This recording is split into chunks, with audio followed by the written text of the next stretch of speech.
truth of the matter is, when I first heard him say, if you don't pay your tithe, you will not go to heaven, full stop. Yeah.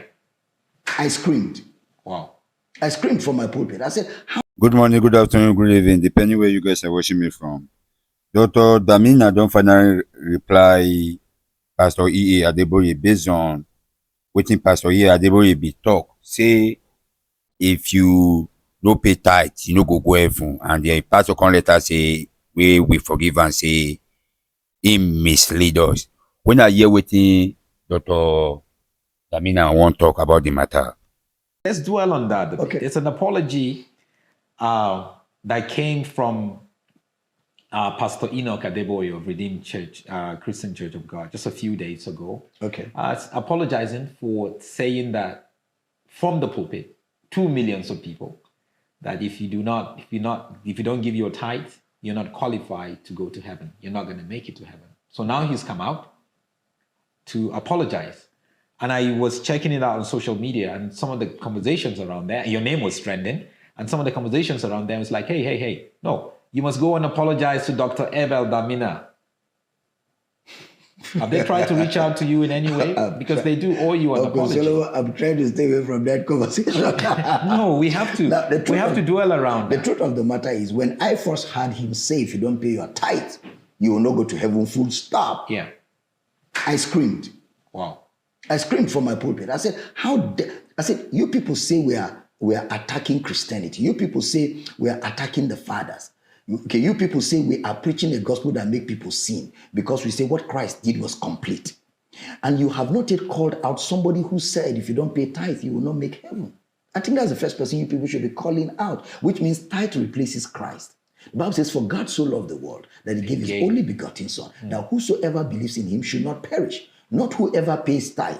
So I got loud on that. And people's eyes began to open.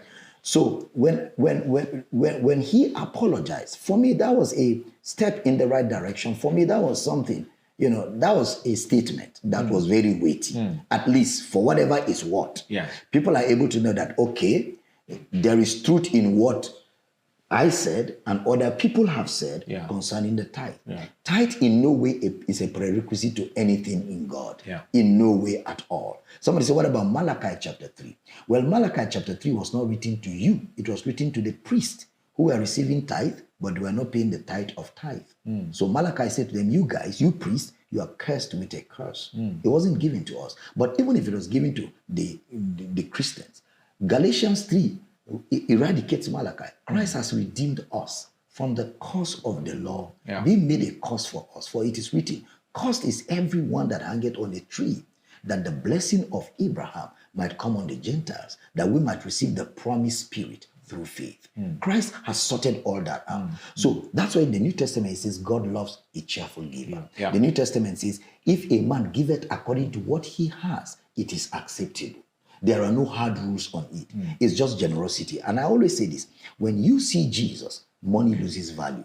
When you really see Jesus. Jesus is on a donkey to Jerusalem. And people saw Jesus on the donkey and began to bring out their jewelry, their gold, and they put it on the ground. Because you can't really see Jesus and money. You cannot serve God and mammon. Yeah. But you can serve God with mammon. When you see Jesus and you see his love, you see what he has done for you, his grace, his mercy.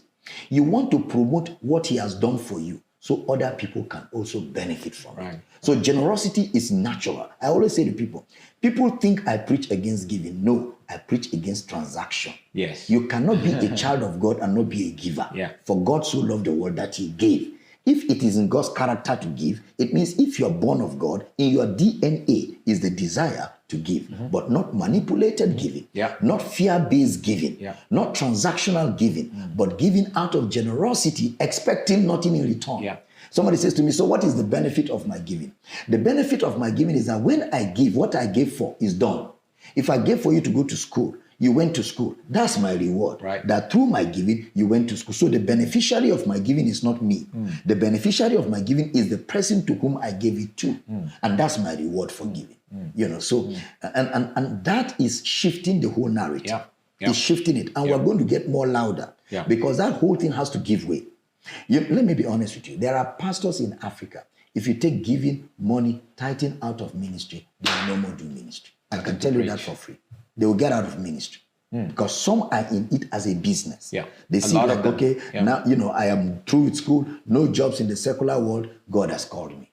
Then they start their church without even sound Bible training. They begin to abuse scriptures, teach scriptures out of context, twist things around. Some will say, I'm a prophet, I'm beginning to see visions and all that. And they use that as a means of making money.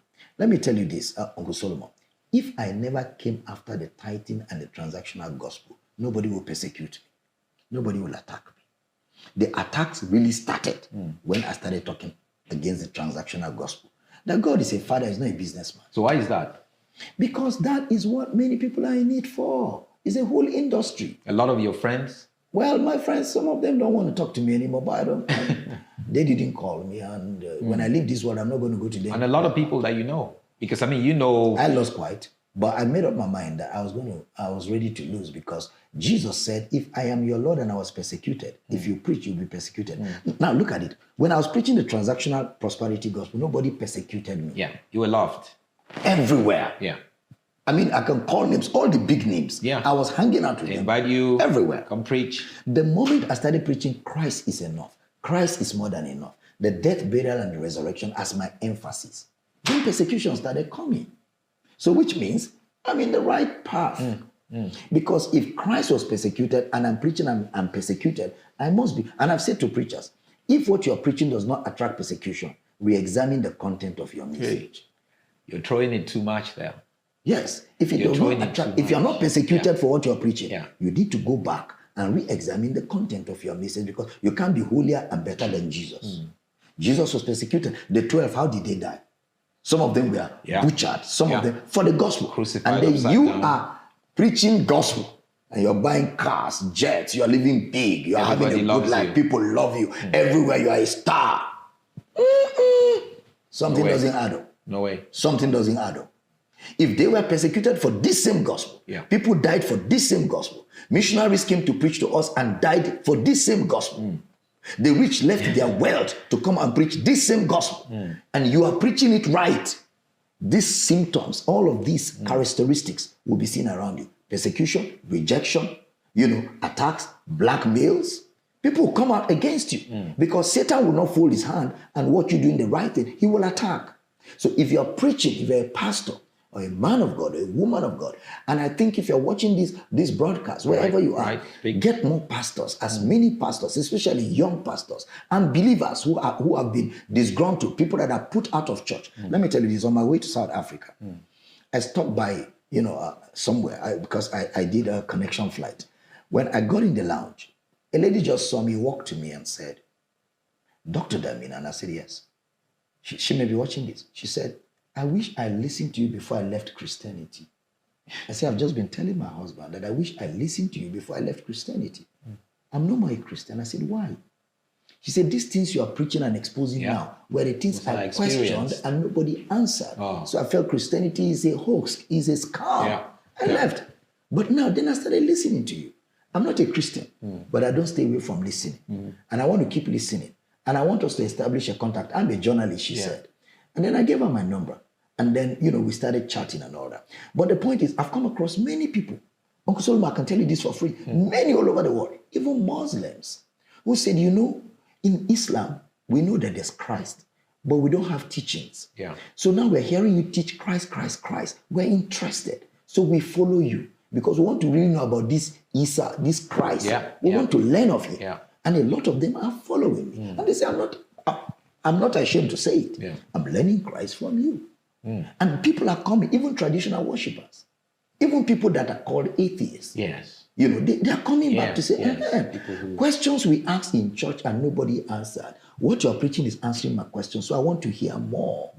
Because Jesus is the desire of all nations. All men seek him. And if we preach him well, the whole world will come to this knowledge.